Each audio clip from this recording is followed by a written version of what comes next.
في كرسي زيادة.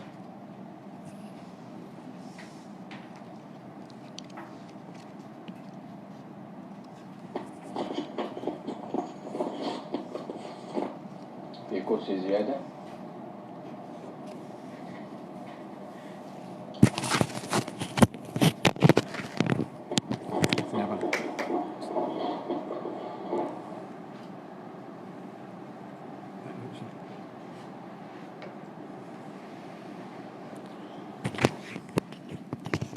نبدأ.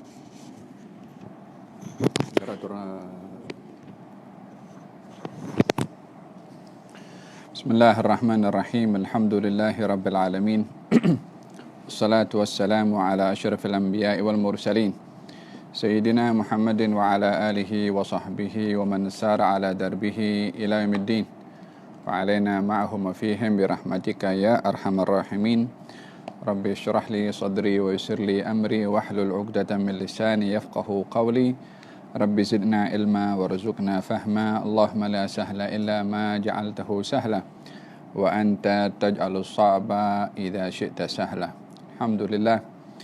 أيها الطلاب والحاضرون, kita mengambil peluang dengan keadaan PKPB yang sedang diperintahkan oleh pihak berkuasa, dan kita akur dengan keputusan yang sudah diambil, maka kita pun menghantarkan pelajar-pelajar balik ke rumah masing-masing. Namun walaupun dalam keadaan berada di rumah, bukan bertujuan untuk santai, bukan bertujuan untuk cuti, tetapi ianya adalah satu keadaan baru yang perlu kita menyesuaikan diri di rumah kita untuk menjadikan suasana di rumah serupa dengan suasana di madrasah. Oleh sebab itu saya mengingatkan kepada saya sendiri dan juga kepada pelajar madrasah Tazkiyah khususnya untuk menjaga adab-adab zikir, salat jamaah yang biasa dilakukan di madrasah untuk tidak ditinggalkan walaupun di rumah masing-masing, kerana tanda hasil belajar di madrasah adalah bila mana kita dapat konsisten istiqamah ketika berada di luar madrasah. Oleh sebab yang demikian, mari kita bersama-sama bermujahadah, berusaha untuk istiqamah berada di rumah masing-masing dengan wiridnya untuk tidak ditinggalkan, salat jamaahnya, zikirnya, dan lain-lain kebiasaan termasuk mutalaah kitab. Alhamdulillah, kita akan ambil peluang pada waktu petang untuk mengadakan rawhah bersama dengan pelajar-pelajar khususnya, dan juga kepada hadirin hadirat secara amnya untuk membaca kitab yang ditulis oleh Al-Allamah Al-Mufakkir Al-Habib Ad-Da'i ilallah Abu Bakar Al-Adni Ibn Ali Ibn Ali Al-Mashhur, seorang alim berasal daripada Hadramaut yang banyak menulis karangan-karangan dan tulisan-tulisan yang bermanfaat, khususnya tulisan-tulisan dan karangan-karangan yang sesuai dengan zaman kita sekarang, dengan zaman moden ini. Alhamdulillah, beliau menulis satu buku yang bertajuk Mabadi' As-Suluk fi Ma'rifat Alaqatil Abdi Al-Mamluk Ma'a Malikil Muluk. Prinsip-prinsip muamalah suluk, jalan kita menuju kepada Allah untuk mengetahui hubungan hamba yang dimiliki oleh Allah bersama dengan raja atau yang maha raja, yaitu Allah Subhanahu wa taala. Yakni buku ini menceritakan bagaimana seorang hamba menjadi hamba yang sebenar kepada Allah Subhanahu wa taala. Buku ini ditulis setelah adanya beberapa permintaan daripada beberapa orang yang rapat dengan penulis setelah daurah diadakan maka beliau menulis buku ini sebagai panduan baik bagi murid-murid atau kepada guru-guru. Maka dalam hal ini kita bersama-sama ingin mengambil iktibar dan mengambil pengajaran daripada tulisan beliau. Moga-moga Allah Subhanahu wa taala memberikan kepada kita tambahan ilmu, insya-Allah. Amin Allahumma amin. Sebagai permulaan kita akan mulakan rauhah ini dengan pembacaan umul kitab. Moga-moga Allah Subhanahu wa taala berkati kita dan moga-moga Allah Subhanahu wa taala memberikan manfaat kepada kita dengan karangan dan tulisan buku ini, khususnya mendapat keberkatan dengan al-muallif, yaitu Al-Habib Al-Allamah Ad-Da'i ilallah Abu Bakar bin Ali Al-Mashhur. Insyaallah ala hadhihi an-niyyah wa kullu niyyah salih shamil akhir ad-dunya wal akhirah wa ila hadratin Nabi Muhammad sallallahu alaihi wa ala alihi wa sahbihi wasallam. Al-Fatihah. A'udzu billahi minasyaitonir rajim. Bismillahirrahmanirrahim. Alhamdulillahi rabbil alamin. Arrahmanir rahim. Maliki yaumiddin. Iyyaka na'budu wa iyyaka nasta'in. Ihdinas siratal mustaqim. Siratal ladzina an'amta 'alaihim ghairil maghdubi 'alaihim waladdallin. Amin. Qala al-Habib al-Allamah خادم السلف أبي بكر العدني بن علي المشهور في كتابه مبادئ السلوك في معرفة علاقة العبد المملوك مع ملك الملوك. Al-Muqaddimah. Saya yakin semuanya sudah ada buku dalam bentuk PDF yang sudah dihantar ke tempat masing-masing. Jadi saya akan baca satu-satu dan kita cuba untuk terjemahkan mengikut terjemahan secara ringkas, ya, mengikut terjemahan secara ringkas dan untuk memahami konten daripada tulisan ini. Muka surat 5, ya, muka surat 5. Al-Muqaddimah. Bismillahirrahmanirrahim. Alhamdulillah al-hadi wa la hadiya siwahu. Segala puji bagi Allah yang maha memberi hidayah dan tiada yang memberi hidayah selain Ia, yang selain Allah Subhanahu wa taala. War-ra'i wa la ra'iya illahu, dan Allah lah yang maha memelihara dan tiada yang maha memelihara kecuali Ia, yakni Allah Subhanahu wa taala. Khalaqal khalqa li hikmah, menciptakan makhluknya dengan penuh hikmah. Afa hasibtum annama khalaqnakum abathan wa annakum ilaina la turja'un. Adakah kamu menyangka bahwasanya kamu diciptakan abathan, yakni sia-sia, tidak mempunyai tujuan, tidak mempunyai maksud, tidak mempunyai hikmah? Adakah itu yang kamu sangka? Maha suci Allah Subhanahu wa taala untuk menciptakan makhluk tanpa ada hikmah. Walaupun makhluk itu mengandungi racun, walaupun makhluk itu berbahaya, walaupun makhluk itu diharamkan hukumnya di dalam syarak, walaupun makhluk itu sekecil zarrah, walaupun makhluk itu tak bernyawa, semua ciptaan Allah mempunyai hikmah bagi orang-orang yang berakal. Bukankah didapati dalam sains bahwasanya ular yang mengandungi racun juga memiliki penawar daripada penyakit? Nampaknya memiliki atau ada racun berbahaya, tapi pada masa yang sama mempunyai penawar. Berapa banyak daripada serangga, daripada ciptaan-ciptaan Allah berupa tumbuh-tumbuhan yang nampaknya yang tumbuh di hutan belantara, yang menjadi sebab penawar kepada pelbagai macam penyakit yang bermanfaat bagi manusia. Dengan demikian, tiada ciptaan Allah yang tidak mempunyai hikmah. Tidak ada ciptaan Allah yang tak ada manfaatnya. Semuanya memiliki manfaat. Semuanya ada ibrah dan juga ada hikmah. Khalaqal khalqa li hikmah. Hanya hikmah daripada ciptaan Allah tidak diberikan kepada semua hamba Allah untuk mengetahui.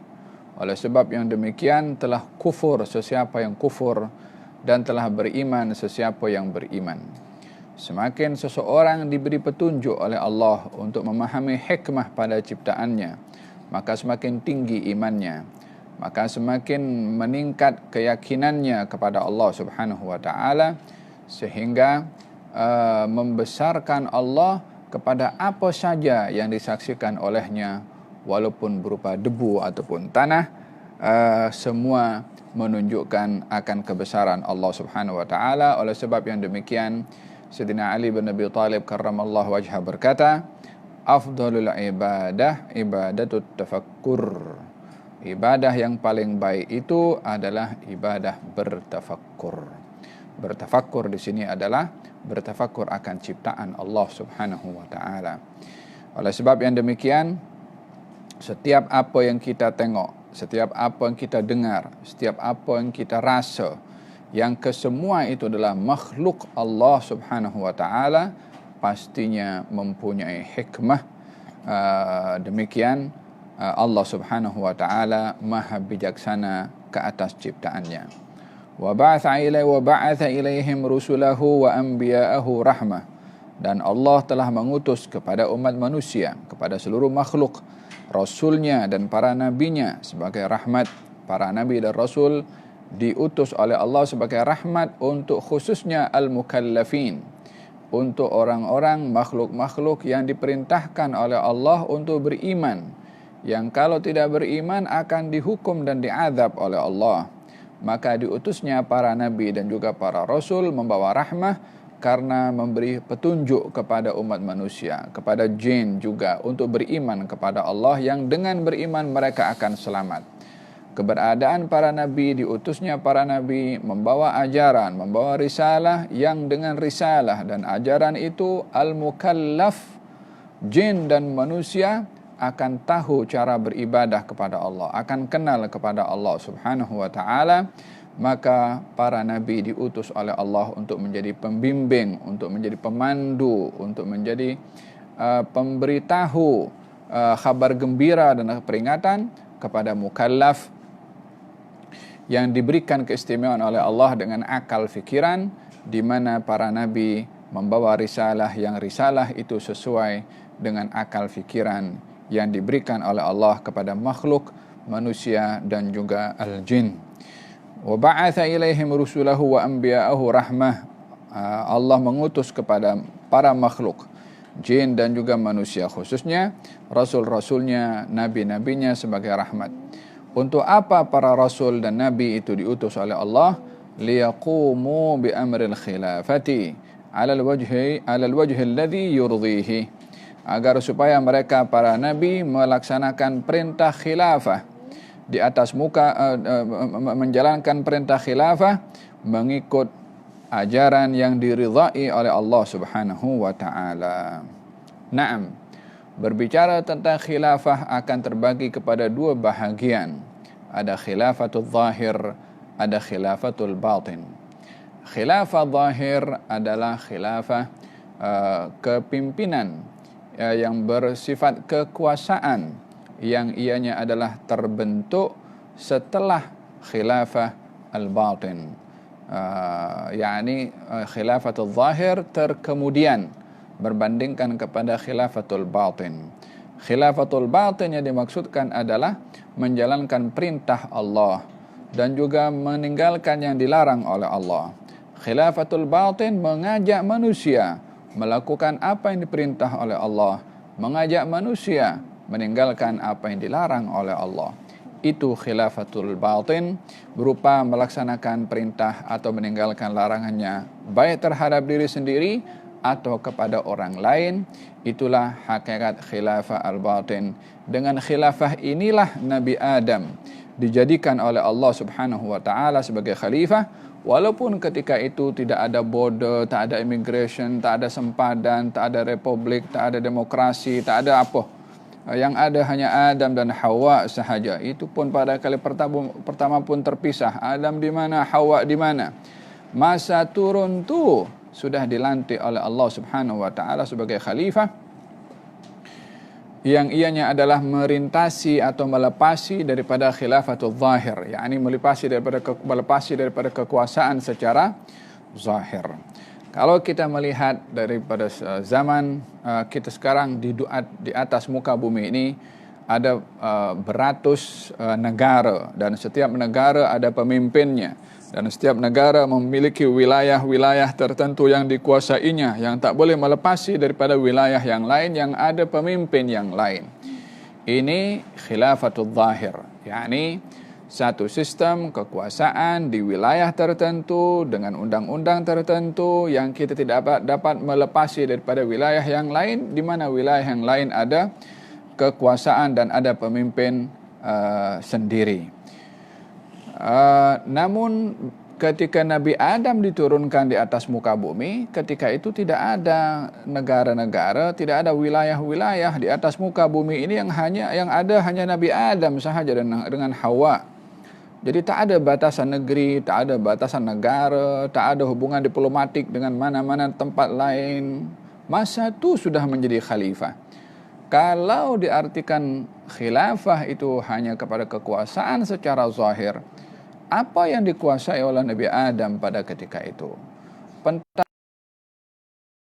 Dengan negara lain pada ketika itu. Batasan mana yang dikuasai oleh Nabi Adam pada ketika itu? Dengan demikian, khilafah yang dimaksudkan di sini adalah menjalankan tugas Allah pada perintah dan larangannya demi untuk meraih ridhanya Allah subhanahu wa ta'ala.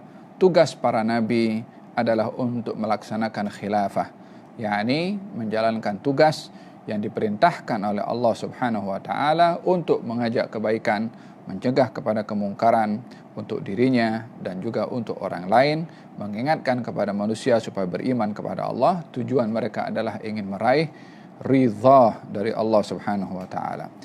Faridhahu subhanahu wa ta'ala ainul amani fil hayatain. Ridha dari Allah adalah ainul aman, hakikat keamanan seseorang fil hayatain, di dunia dan juga di akhirat. yakni ingin selamat di dunia dengan ridha Allah, ingin selamat di akhirat dengan ridha Allah pun juga, ingin mendapat kedua-duanya juga dengan ridha Allah subhanahu wa ta'ala. Seseorang bila mana ingin meraih ridhanya manusia di dunia, tidak menjamin dia akan diridhai oleh Allah di akhirat.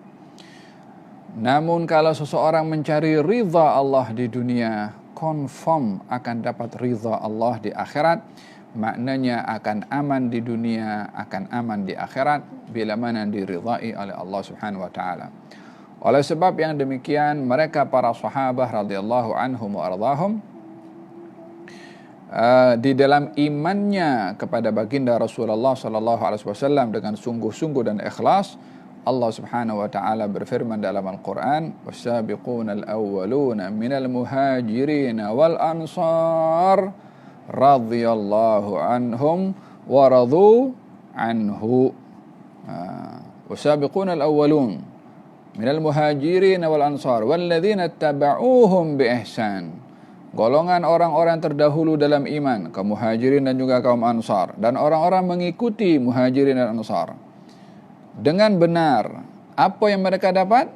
Mereka yang beriman kepada Nabi, radhiyallahu anhum, Allah ridha pada mereka, wa radu anhu, dan mereka pun ridha kepada Allah subhanahu wa ta'ala. Anugerah ridha adalah yang diberikan oleh Allah kepada mereka yang beriman. Oleh sebab yang demikian, jaminan keselamatan seseorang di dunia dan juga di akhirat bila mana meraih ridha dari Allah subhanahu wa ta'ala. Waqad alima fi sabiq ilmihi hajat al-insan lit-tawjih wal mawa'idh. Allah subhanahu wa ta'ala yang maha mengetahui dengan ilmunya yang terdahulu akan hajat dan keperluan manusia untuk mendapatkan nasihat dan juga taujih, yakni mendapatkan arahan dari Allah subhanahu wa ta'ala. Artinya, Allah subhanahu wa ta'ala menciptakan manusia, Allah maha mengetahui apa yang diperlukan oleh manusia. Sebelum manusia dicipta pun juga, Allah sudah tahu apa hajat dan keperluan manusia. Sebelum manusia dicipta, Allah sudah tahu apa yang terbaik untuk manusia. Jadi berdasarkan dengan ilmunya Allah akan apa yang diperlukan oleh manusia, manusia disediakan oleh Allah Subhanahu wa taala segala keperluannya untuk mendapatkan kebahagiaan, mendapatkan keamanan di dunia dan juga di akhirat. Fa aqama sunana kaunihi ala dzalik, dan Allah Subhanahu wa taala meletakkan undang-undang kaun, undang-undang alam ini ala dzalik. Demikian, yakni dengan keperluan yang diperlukan oleh manusia disediakan oleh Allah Subhanahu wa taala. Wa manahal ibada al-aqla, dan Allah menganugerahkan kepada hamba-hamba akal, wal mudrakat, alat untuk memahami, wal ikhtiyar, dan sifat untuk memilih. Ini keistimewaan yang ada kepada manusia. Akal, memahami dan memilih, yang semuanya adalah berpunca daripada akal. Untuk memahami, maka alatnya adalah akal. Untuk memilih yang mana baik, yang mana buruk, alatnya adalah akal. Dengan demikian, orang yang tidak punya akal, maka tidak dapat membezakan antara kertas dengan wang. Orang yang tak punya akal tidak dapat membezakan antara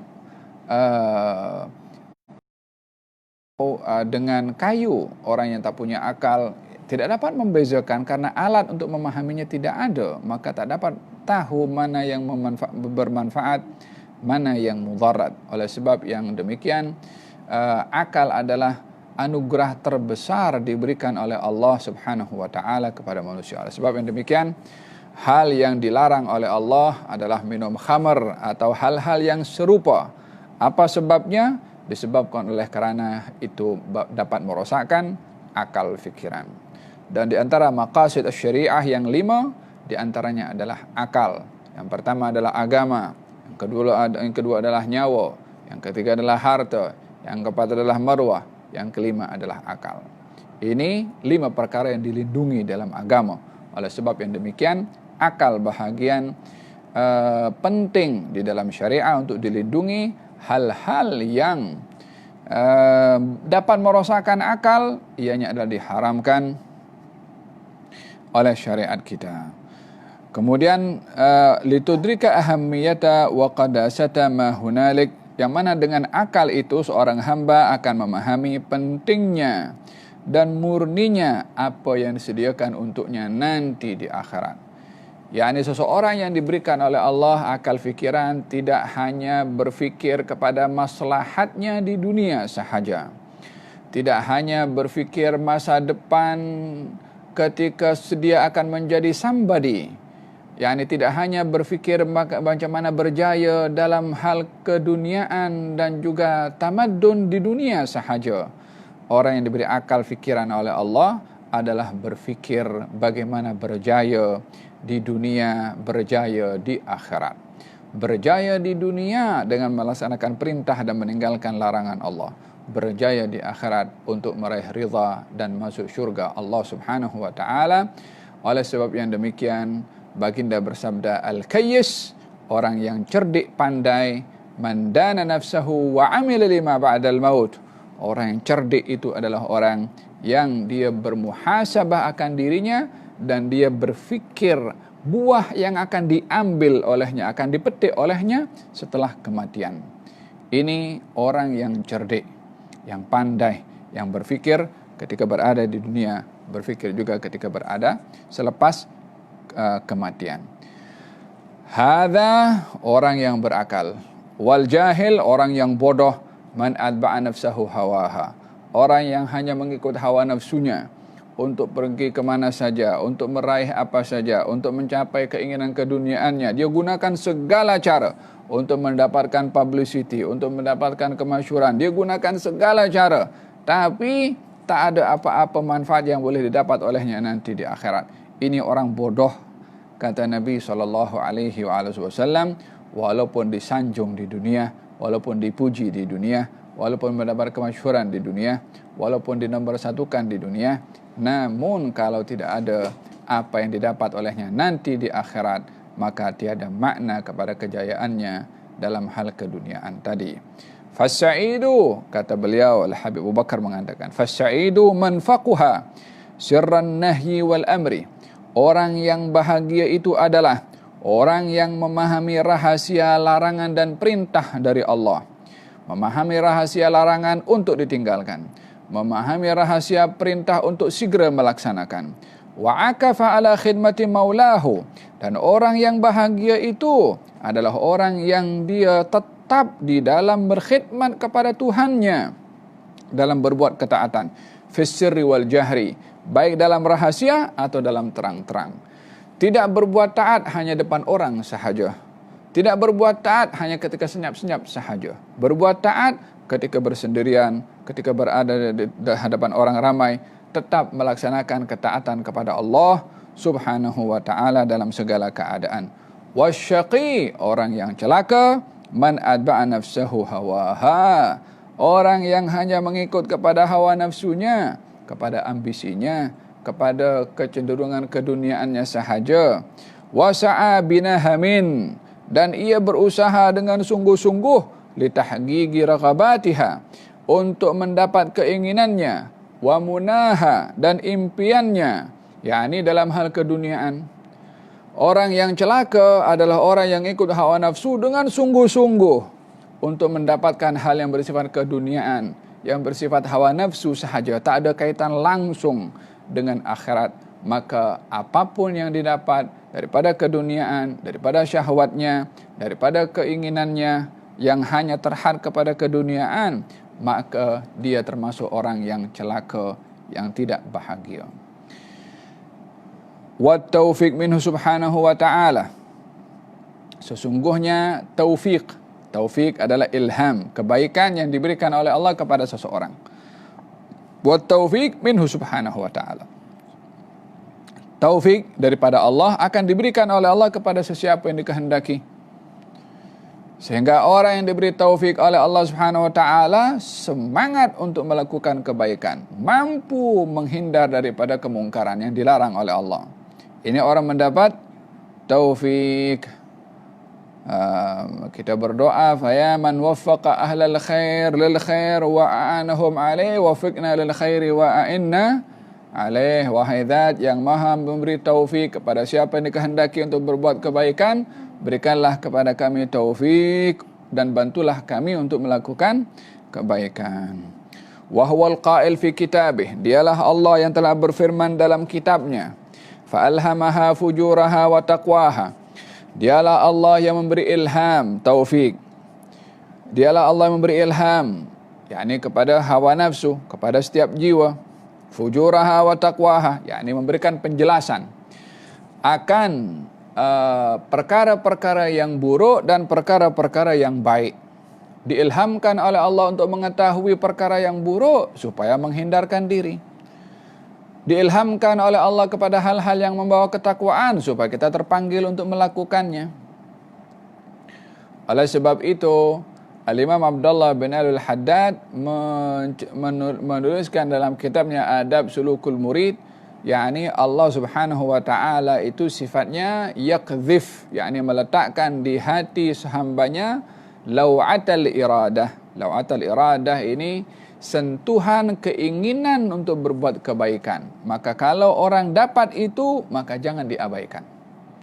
Jangan ditunda, nanti, esok, lusa, minggu depan. Jangan. Selagi dah ada ilham untuk berbuat kebaikan, sambutlah kebaikan itu, responlah ilham tersebut untuk dilaksanakan. Catat kalau khawatir lupa, supaya law'atal iradah tadi, ilham daripada Allah tadi, kita terima, kita sambut, supaya apa? Supaya menghargai pemberian daripada Allah berupa ilham tadi. Maka orang yang bersyukur dengan nikmat taufik akan ditambahkan taufik lagi oleh Allah Subhanahu wa ta'ala. Hadza berkenaan dengan firman Allah Subhanahu wa ta'ala, fa alhamaha fujuraha wa taqwaha. Wa bayanal ilhami wal khudlani barzakhun min amrillahi la ya'lamuhu katsirun minan nas. Di antara ilham yang baik dan juga di antara khudlan, penghinaan kepada manusia dengan perbuatan maksiatnya, barzakhun, ada barzakh, ada pemisah, ada benteng yang memisahkan antara orang yang mendapat ilham yang baik ataupun orang yang dia cenderung berbuat keburukan dan juga kemaksiatan. macam mana akan terlintas dalam hati orang kecenderungan untuk berbuat baik dan sehingga dia berbuat baik. Dan bagaimana pula terkadang timbul dalam hati manusia kecenderungan untuk berbuat maksiat sehingga dia berbuat maksiat tadi dan hina dengan berbuat maksiat. Apakah motifnya? Apakah faktornya? Apakah asbabnya? Mana orang yang boleh mendapatkan ilham yang baik? Mana pula orang yang boleh mendapatkan keinginan yang tidak baik? Macam mana kita nak mengukur semua itu? Barzakhu min amri la ya'lamuhu katsirun minan nas. Yang demikian itu perkara yang gaib yang tidak diketahui ramai daripada manusia. Yatabayyan bifahmi qaulihi sallallahu alaihi wasallam, yang dapat kita memahami rumitnya atau samarnya perkara tadi melalui sabda Nabi Muhammad sallallahu alaihi wasallam, "I'malu fa kullun muyassarun lima khuliqa lahu." Beramallah kamu, sesungguhnya segala sesuatu itu dimudahkan mengikut amalan atau nasib yang kamu sudah ditentukan akannya, yakni akan nasib tersebut. Apa maknanya?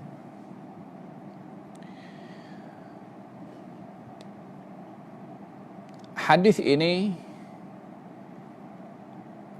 disampaikan oleh Nabi ketika ada sahabat yang bertanya. Kata baginda Rasulullah SAW, tiada sesiapa yang mengucap La ilaha illallah Muhammadur Rasulullah dengan sungguh-sungguh melainkan dia akan masuk syurga. Atau dalam hadis yang Nabi bersabda, tiadalah di antara kamu melainkan sudah dicatat nasibnya oleh Allah antara syurga dan juga neraka. Tiada di antara kamu kecuali sudah ditentukan nasibnya di syurga atau di neraka. Kita dalam hadis yang sahih ketika Nabi bersabda bahwasanya manusia dicipta oleh Allah dalam bentuk air mani, kemudian berubah seketul darah, kemudian berubah menjadi darah, menjadi daging, kemudian dihantarkan malaikat mencatat 4 perkara. Yang pertama adalah setelah dihembuskan ruh, dihantarkan malaikat untuk mencatat 4 perkara. Ajalnya, amalnya, rezekinya, dan juga nasibnya yang baik atau yang buruk, ahlil jannah atau ahlil nar. Maka sahabat Nabi bertanya, "Ya Rasulullah, kalau kita sudah dicatat kita punya nasib nanti di akhirat, maka untuk apa kita beramal? Kalau ketentuan nasib itu sudah ada, untuk apa kita beramal?" Nabi bersabda, "I'malu, beramallah kamu, tetap beramal. Masing-masing akan ditentukan nasibnya mengikut amalnya di dunia." Maksudnya adalah orang yang nasibnya di akhirat itu baik, maka amalnya, tandanya adalah amalnya di dunia juga baik. Untuk mendapatkan nasib yang baik di akhirat yaitu syurga, dia sudah ditentukan di dunia, amalnya pun juga baik. Sebaliknya, orang yang nasibnya di akhirat ditentukan dia adalah termasuk orang yang binasa, amalnya di dunia membawa kepada kebinasaan. Maksiatnya, mungkarnya, batilnya, dan seterusnya. Hal-hal yang dilarang oleh Allah dilanggar semua olehnya. Ia menunjukkan bahwasanya nasib orang itu di akhirat adalah binasa atau celaka. Walau demikian, seseorang tidak diperbolehkan untuk menjamin dirinya dengan amalnya di dunia kalau ianya adalah pasti membawa dia kepada nasib yang baik selagi mana penghujung hidupnya belum ditentukan. Artinya, tidaklah seorang boleh mengatakan ketika beri dunia saya sudah menjaga sholat berjamaah, saya berzikir, saya berselawat, hadir majelis ilmu, hadir rawhah, kemudian aku tidak ahlil jannah dah. Belum tentu. Katanya tadi kalau nasib kita sudah di akhirat itu termasuk penghuni syurga, amal kita baik di dunia, betul. Tapi penghujungnya itu apa? Kalau sampai penghujung amal kita itu baik, sampai akhir hayat amal kita baik, maka nasib kita adalah baik. Namun sebelum penghujung itu datang, sebelum ajal datang, apa saja boleh berubah. Mungkin seseorang awalnya baik, namun dia berubah karena pengaruh duit ke, pengaruh syahwat ke, pengaruh akhirnya buat yang haram, maka penghujung daripada perbuatan orang itulah yang akan menentukan nasibnya baik atau tidak. Mungkin seseorang dalam hidupnya banyak berbuat maksiat, tapi di penghujungnya Allah tentukan dia mendapatkan hidayah. Contohnya itu seorang daripada Bani Israel yang membunuh sampai 100 orang itu kan. Hadis cukup masyhur. Sepanjang hidupnya berbuat maksiat. Di akhir hayatnya dia bertaubat kepada Allah Subhanahu wa taala. Maka Allah masukkan dia ke dalam syurga. Seorang Bani Israel, seorang wanita yang selama hidupnya melakukan maksiat, namun dia memberi minum kepada seekor anjing yang haus, dia masuk syurga dengan perbuatannya. Artinya penghujung hidupnya itu baik. Maka yang menentukan nasib yang baik di akhirat adalah penghujung kehidupannya di dunia. Oleh sebab yang demikian, tak ada seorang boleh berbangga dengan amalnya ketika masih sehat walafiat. Oh, hadir majelis ilmu, hadir roha, hadir maulid, panjang lebar. Oh, tunggu dulu. Adakah ini sudah menjadi jaminan kita masuk surga? Belum. Adakah ini sebagai suatu motivasi untuk kita mendapatkan nasib yang baik? Ya. Tapi bukan penjamin. Faham tak? Oleh hadza dikatakan di sini, i'malu fa kullun muyassarun lima khuliqa lahu. Hadza siapa namanya itu? Allahumma shalli ala Muhammad wa ala Muhammad. Ada seorang yang dia berjihad. Nampaknya dia berjihad. Ya kan? Namun ketika dia masuk dalam peperangan dan dia kena terluka karena senjata musuh, akhirnya dia tak tahan dengan luka. Dia ambil pisaunya sendiri, pedangnya sendiri, dia tusuk dirinya sendiri. Dan dia meninggal dalam keadaan bunuh diri. Awalnya nampaknya baik dia punya perbuatan jihad fisabilillah. Penghujungnya sebelum wafat dia tikam dirinya sendiri. Maka dia termasuk orang yang bunuh diri. Contoh ini memberikan gambaran kepada kita bahwasanya yang menentukan nasib orang itu di akhirat adalah nasibnya di dunia ini, penghujungnya apa. Paham tom? Adapun permulaan amal bukan menjadi satu ukuran. Terkadang orang permulaan amalnya baik, penghujungnya tak baik waliyadzubillah. Terkadang orang permulaannya tak baik, penghujungnya baik, maka dia termasuk daripada orang yang husnul khatimah. Fanas'alullaha ta'ala an yuwaffiqana lil amali salih. Semoga Allah Subhanahu wa taala memberikan taufik kepada kita untuk beramal dengan amal yang saleh. Wa husnul iltizam bi maratibis suluk, dan sempurna di dalam iltizam, di dalam menjaga diri bi maratibis suluk, dengan martabat-martabat kedudukan-kedudukan suluk, jalan menuju kepada Allah. Fahuwal hadi wal mu'in, dialah Allah yang maha memberi hidayah dan maha memberi petunjuk. Dalam hadis Nabi Muhammad sallallahu alaihi wa ala alihi wasallam memberikan kepada kita gambaran bagaimana seseorang ini menyerahkan kepada Allah nasibnya untuk ditentukan oleh Allah dengan nasib yang baik. Dengan nasib yang baik. Terkadang apa yang kita pilih belum tentu itu yang baik bagi kita. Terkadang apa yang kita tak mahu tapi diberi oleh Allah, mungkin itu yang baik bagi kita.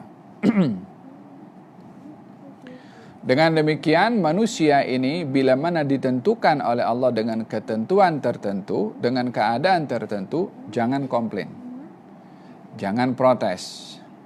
Jangan putus asa. Jangan mempersoal kenapa. Apa sebabnya? Disebabkan nasib yang Allah tentukan kepada kita, walaupun terkadang kita tidak suka dan kita tidak mahu, mungkin itu yang membawa kebaikan bagi kita di dunia dan juga di akhirat. Dalam hadis Nabi Muhammad sallallahu alaihi wasallam, beliau bersabda, katanya, "Inna min ibadi man la yasluhu imanuhu illa al-faqr." Ini hadis qudsi. Nabi meriwayatkan daripada Allah Subhanahu wa taala, katanya Allah berfirman, ada kalanya hambaku ini tidak sempurna imannya kecuali dengan kemiskinan. Yakni diberi kesempurnaan iman dalam keadaan dia miskin. Dan memang cocok bagi dia untuk mendapatkan iman yang sempurna dengan miskin. Apa sebabnya? Wa in basatta alaihi afsadahu dzalik. Kalau saya beri nikmat banyak sampai dia kaya, maka kekayaannya itu akan menyelewengkan ia, akan memesongkan ia.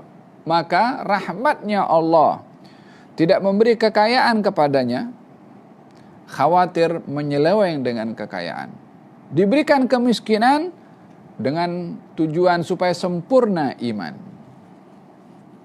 Walaupun secara logik, secara keinginan manusia, tak ada orang mau hidup susah, mau hidup kaya, mau hidup memiliki segala-galanya. Tapi ada kalanya kalau diberi kekayaan, dia akan menyeleweng, akan terpesong akidahnya. Kemudian kata baginda Rasulullah SAW dalam firman Allah dalam hadits qudsi, katanya, wa inna min ibadi man la yasluhu imanuhu illa sahah. Ada di kalangan hambaku ini yang imannya akan kuat kalau ia diberi sehat. Walau asqamtuhu la afsadahu dzalik. Kalau saya beri dia sakit, maka dia akan menyeleweng dengan sakitnya itu. Yakni ada kalanya orang itu diberi sehat terus oleh Allah Subhanahu wa taala. Apa tujuannya? Supaya sempurna imannya dengan sehat tuh. Yang kalau diduga dengan sakit, mungkin dia akan akan protes kepada Allah, tak ridha kepada Allah, sehingga dia berdosa kepada Allah karena tidak mampu bersabar dengan dugaan sakit yang diberi oleh Allah. Maka Allah menyelamatkan ia tidak diberi sakit dengan diberi sehat. Sebaliknya, wa inna min ibadi man la yasluhu imanuhu illa saqam. Ada di antara hambaku ini yang tak sempurna imannya kecuali dengan sakit. Maka dia diberi sakit. Apa tujuannya? Supaya kuat imannya, supaya sempurna imannya. Walau ashahtuhu la afsadahu dzalik. Kalau aku bagi dia sehat, maka dia akan melakukan penyelewengan dengan kesehatannya. Akan buat zalim kepada orang, akan bermaksiat dengan kesehatannya, akan berbuat perkara yang batil dengan kesehatannya, sehingga diberi sakit oleh Allah Subhanahu wa taala. Apa sebabnya? Supaya terpelihara imannya. Kalau diberi sehat, dia akan banyak melakukan hal-hal yang mungkar. Maka Allah selamatkan ia dengan diberi sakit. Walaupun orang tak mau diberi sakit, namun sakit itulah yang menjadi sebab keimanan bagi seseorang yang kalau diberi sehat, dia akan melakukan maksiat. Wa inna min ibadi man yatlubu baban minal ibadah.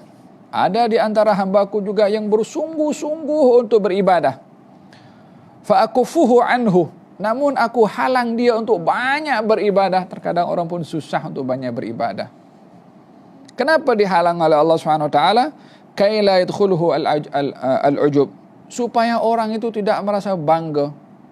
Yani, ada orang beribadah. Dia nak lebih ibadahnya. Namun ada saja halangan. Dihalang oleh Allah. Apa sebabnya? Khawatir kalau dia banyak beribadah, lalu dia ta'ajub dengan ibadah, maka seburuk-buruk bangga diri adalah orang kalau bangga dengan ibadahnya. Apa sebab?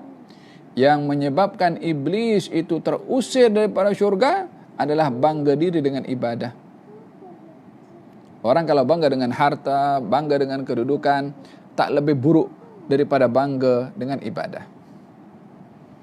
Karena bangga dengan ibadah akan melihat bergantung kepada amalnya, melihat tingginya darjatnya. Sementara ibadah itu adalah anugerah dari Allah dan dugaan juga daripada Allah Subhanahu wa ta'ala. Oleh sebab itu, dihalang oleh Allah Subhanahu wa ta'ala agar supaya tidak tergelincir dengan kesombongan dan ta'ajub, sehingga dengan kesombongan itu akan terusir daripada rahmatnya Allah Subhanahu wa ta'ala. Kemudian diakhiri oleh Allah Subhanahu wa ta'ala dalam firman-Nya, inni udabbiru amra ibadi. Saya ini mengatur urusan-urusan hambaku bi'ilmi, dengan ilmu saya. Bima fi qulubihim, dengan ilmu pengetahuan saya apa yang ada di dalam hati hamba-hamba saya. Inni alimun khabir, saya maha mengetahui dan maha alimun mengetahui, khabir yakni khabir itu tahu hakikat berita dan peristiwa. Ianya memberikan gambaran bahwasanya tidak ada apa yang kita tengok di atas muka bumi ini daripada keadaan manusia yang pelbagai, melainkan didahului dengan pengetahuan oleh Allah Subhanahu wa taala. Nampak fulan sakit, kita yakin Allah Maha tahu kenapa si fulan diberi sakit. Nampak orang ada kelebihan, kita tahu bahwasanya Allah memberikan kelebihan dengan ilmunya Allah Subhanahu wa taala. Jadi melihat keadaan yang berlaku di sekeliling ini dengan berkeyakinan tiada apa yang berlaku melainkan diketahui oleh Allah Subhanahu wa taala, hikmah di sebalik diletakkannya oleh Allah segala sesuatu mengikut segala sesuatu yang kita lihat daripada mata kepala kita sendiri. Dengan demikian seorang hamba akan mencari hikmah di sebalik apa yang dilihat, mencari hikmah di sebalik apa yang didengar, mencari hikmah di sebalik perbezaan yang kita nampak, keadaan yang berlaku yang di sini dalam satu tempat berada dalam keadaan aman, di sini berada dalam keadaan perang, di sini berada dalam keadaan kemarau panjang, di sini berada dalam keadaan hujan, di sini dalam keadaan tak subur, di sini dalam keadaan subur. Kepelbagaian ini adalah memberikan kepada kita gambaran bagaimana Allah Subhanahu wa taala maha mengetahui ke atas apa yang ditentukan keadaannya oleh Allah Subhanahu wa taala. Bagi hamba hanya hendaklah menerima dan ridha dengan apa yang ditentukan oleh Allah Subhanahu wa taala. Kita selesai daripada muqaddimah kitab ini dan kita akan sambung pada esok hari uraian daripada penulis tentang ma katabahu al ulama fi kutubus suluk. yakni apakah catatan para ulama tentang kitab-kitab as-suluk. Suluk ini maknanya jalan menuju kepada Allah Subhanahu wa taala. Diambil daripada sabda Nabi Muhammad sallallahu alaihi wasallam, "Man salaka tariqan yaltamisu fihi ilman, sahalallahu lahu tariqan ila jannah." Barang siapa yang mengambil jalan mencari ilmu tujuannya adalah untuk mengenal kepada Allah Subhanahu wa taala, maka Allah permudahkan jalannya menuju ke syurga. Moga-moga Allah Subhanahu wa taala memberikan kekuatan iman dalam hati dan mengilhamkan kepada kita taufik untuk kita dapat mampu melakukan kebaikan, diberikan kemudahan untuk berbuat kebaikan, dan mudah-mudahan Allah beri kekuatan kepada hati dan jiwa untuk menahan diri daripada kemaksiatan dan meninggalkan maksiat, dan dijadikan tumpuan kita kepada ketaatan, dan diberikan kekuatan untuk kita menahan diri daripada kemaksiatan. Amin ya rabbal alamin. Ya man waffaq ahlal khair lil khair wa anhum alaih, wafiqna lil khairi wa a'inna alaih. Allahumma la tahrimna khaira ma indak li syarri ma indana. Wa sallallahu ala sayyidina Muhammadin wa ala alihi wasallam. Alhamdulillahi rabbil alamin. Bisirril Fatihah. Bismillahirrahmanirrahim. Alhamdulillahi rabbil alamin. مالك يوم الدين إياك نعبد وإياك نستعين اهدنا الصراط المستقيم صراط الذين أنعمت عليهم غير المغضوب عليهم ولا الضالين آمين. ربنا انفعنا بما علمتنا، رب علمنا الذي ينفعنا، رب فقهنا وفقه أهلنا وقرابات لنا في ديننا ما أهل القطر أنثى وذكر، رب وفقنا ووفقهم لما ترضي قولا وفعلا كرما، وارزق الكل حلالا دائما، خلا أتقياء علماء نحظى بالخير ونكفى كل شر، ربنا أصلح لنا كل الشؤون وأقر بالرضا منك العيون، قبل أن تأتينا رسل منون، وفي استر أنت أكرم من ستر، وصلاة الله تغشى المصطفى دعانا والوفاء بكتاب فيه للناس شفاء، وعلى الآل الكرام الشرفاء، وعلى الصحب المصابيح الغرر. اللهم اهدنا بهداك وجلنا ممن يسار في رضاك، وليا سواك ولا تجعلنا ممن خالف أمرك وعصاك، وحسبنا الله ونعم الوكيل. لا بالله العلي العظيم. يا ربنا اعترفنا بأننا اقترفنا وأننا على لظى أشرفنا فتب علينا توبة واستر لنا العورات وآمن الروعات واغفر ربي ومولودينا والأهل والإخوان وكل ذي محبة أو جيرة أو صحبة والمسلمين أجمع فضلا وجودا منا بالمصطفى الرسول نهضى بكل سول بالمصطفى الرسول بالمصطفى الرسول نهضى بكل سول صلى وسلم ربي وآله وصحبه عداد طش السحب والحمد للإله في البدء والتناهي حمدا كثيرا دائما هبة النسائم سبحان ربك رب العزة عما يصفون سلام على المرسلين والحمد لله رب العالمين في كل لحظة أبدا عدد خلقه رضا نفسه مداد كلماته تقبل الله منكم